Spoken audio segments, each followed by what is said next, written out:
3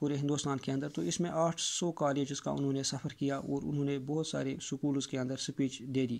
تو اس وقت وہ جو بڑے بڑے کالجز یا جو بڑے بڑے ادارے اس نان کاپریشن یا ہم کہہ سکتے ہیں کہ خلافت مومنٹ کے اندر شامل ہوئے. تو اس میں جامعہ ملیہ دلی جو تھا اس وقت بہار ودیا پتھ تھا, کاشی ودیا پتھ, گجرات ودیا پتھ. تو کچھ امپورٹنٹ لیڈر بھی سامنے آئے, مثلاً آچاریہ نریندرا ڈیب آیا, ڈاکٹر ذاکر حسین آیا, لالا لاجپت رائے پنجاب سے آیا, سبھاش چندر بوس جو تھا وہ بنگال سے آیا. تو اس طرح سے 1921 میں وجے واڑیا میں کانگریس کی ایک اور میٹنگ ہوئی اور اس میں جو فنڈز تھے, جو پیسہ تھا, اسے جمع کرنے کی بات کی تاکہ جو آزادی کی تحریک ہے اس کو مزید استوار بنایا جائے. تو اس میں بہت سارے لوگوں نے ویلیبل آئٹمز دیے, کپڑے دیے, سونا دیا, جولری دے دی, یعنی عورتیں جو تھیں انہوں نے پیسہ دیا تاکہ آل انڈیا کانگریس کمیٹی جو ہے وہ بائیکاٹ کو آگے بڑھائے اور اس طرح سے سودیش چیزوں کو یہاں سے جو ہے زیادہ سے زیادہ فائدہ ملنا چاہیے. تو جولائی 1921 میں آل انڈیا کانگریس کمیٹی جس میں محمد علی نے جو پریزائڈ اوور سیشن کیا تھا, تو اس نے کہا کہ ہندوستانیوں کو چاہے وہ ہندو ہو یا مسلمان ہو ان کو انگریزی آرمی کا حصہ نہیں بننا چاہیے. تو اگر ہم اور بھی اس تحریک کی بات کریں تو مثلاً پنجاب کے اندر جو تھا سکھ سبھا مومنٹ جو تھا یا اکالی مومنٹ جو تھا یہ یہاں پہ آرگنائز کیا گیا. پیارے بچوں, پنجاب میں سنگھ سبھا مومنٹ, نامداری مومنٹ یا نرکھاری مومنٹ جو تھا یا اکالی مومنٹ, یہ سکھوں نے وہاں سے شروع کیا. اگر ہم بات کریں سنگھ سبھا مومنٹ کی, یہ امرتسر میں اس کی بنیاد پڑی تھی 1873 میں. تو اس میں 3 چیزوں پر زیادہ زور دیا. ایک تو انگریزوں کو کرسچینٹی مذہب قبول کرنے سے روکنا چاہیے, دوسرا انگریزوں کو نئی جدید تعلیم سے روشناس کرانا چاہیے اور ان کے لیے نئے کالجز اور خالصہ سکول جو ہے وہ اوپن کیے جانے چاہیے, کھولنے چاہیے. تو اس طرح سے اکالی مومنٹ میں جو گردواراز تھے اس کا منشور تھا کہ وہاں پہ کرپٹ مہنتاز تھے, یعنی جو گردوارا چلانے والے لوگ تھے وہ زیادہ کرپٹڈ تھے, رشوت خور تھے. تو ان گردواروں سے ان رشوت خوروں کو نکالنا چاہے اور وہاں پہ اچھے بندے لانے چاہیے. تو اس کے عوض میں بہت سارے ایکٹ پاس کرنے پڑے, سکھ گردوارا ایکٹ 1922 میں, اور بل آخر یہ 1925 میں امینڈ کیا گیا. اور اس طرح سے جو گردوارا سے وہاں سے کرپٹ مہنتاز کو ہٹایا گیا. اگر 1921 میں کیرلا کی بات کریں تو کیرلا میں مفلح مسلم موومنٹ جو تھا وہ شروع کیا گیا تھا. تو اس میں پیزنٹس نے لینڈ لارڈس کو جو ہے مارنا شروع کیا کیونکہ ان کی مانگ تھی کہ کم سے کم زمینی ٹیکس وصول کیا جانا چاہیے. اگر آندھرا پردیش کی بات کی تو وہاں پہ لوگ جمع ہوئے, انہوں نے جنگلوں کو بچانے کے لیے ایک مہم اور ایک کمپین جو ہے وہ چلائی. اگر راجستھان کی بات کریں تو وہاں پہ پیزنٹس نے کہا کہ ان کی لائف جو ہے وہ بہتر بننی چاہیے, چونکہ جب حالات حد سے زیادہ بڑھ گئے خلافت اور نان کاپریشن مومنٹ کی, اکثر دیکھا گیا کہ فروری 5, 1922 میں جو والنٹیئرس تھے وہ یو پی کے اندر چہرہ چوری میں جو ہے احتجاج کر رہے تھے, کیونکہ چیزوں کا دام جو تھا وہ بڑھ چکا تھا اور شراب نوشی عام ہو چکی تھی. لوگ جب جمع ہوئے تو وہ وہاں پہ مشتعل ہوئے, یعنی انہوں نے ایک تھانے کو وہاں پہ پولیس کی انٹرپشن کی وجہ سے تھانہ انہوں نے جلایا, جس میں 22 پولیس اہلکار جو تھے وہ مارے گئے. تو اور اس طرح سے گاندھی جی نے یہ خلافت و نان کاپریشن مومنٹ جو ہے وہ 12 فروری 1922 کو جو ہے وہ روکا. اور اس طرح سے جو ترکی کے اندر یہ خلافت اور نان کاپریشن مصطفیٰ کمال پادشاہ نے 1920 سے 1924 تک وہاں سے شروع ہوئی تھی, اور کمال پادشاہ نے پھر 1924 میں ایک ٹریٹی کی تھی جسے ترکی ایک سیکولر اسٹیٹ کی حیثیت دوبارہ اختیار کر گیا اور وہاں خلافت جو ہے وہ ختم کر دی گئی. تو چورا چوری انسیڈنٹ جو تھا یہ فروری 5, 1922 کو آیا تھا. یو پی میں ایک جگہ ہے چورا چوری, وہاں پہ ہی جو ہے وہ پیش آیا.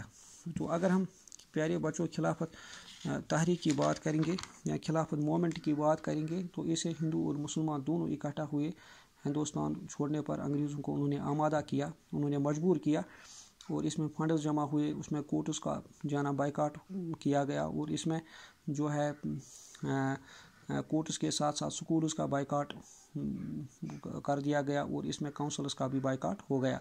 تو اس میں مثلاً امپورٹنٹ لیڈر آئے, آچاریہ نریندرا ڈیب, ڈاکٹر ذاکر حسین, لالا لاجپت رائے اور سبھاش چندر بوس جو بنگال کا امپورٹنٹ لیڈر مانا جاتا تھا، اور اس میں مسلمانوں کی طرف سے شوکت علی اور محمد علی نے خلافت تحریک میں زیادہ شمولیت کی اور زیادہ سے زیادہ مسلمانوں کو اس کے اندر شامل ہوا۔ تو اس وقت پنجاب میں جو ہے حالات بہت زیادہ پیچیدہ تھے، مثلا راولٹ ایکٹ پاس ہوا تھا، جلین والا باغ مذاکر ہوا تھا، مارشل لا پنجاب کے اندر ہوا تھا۔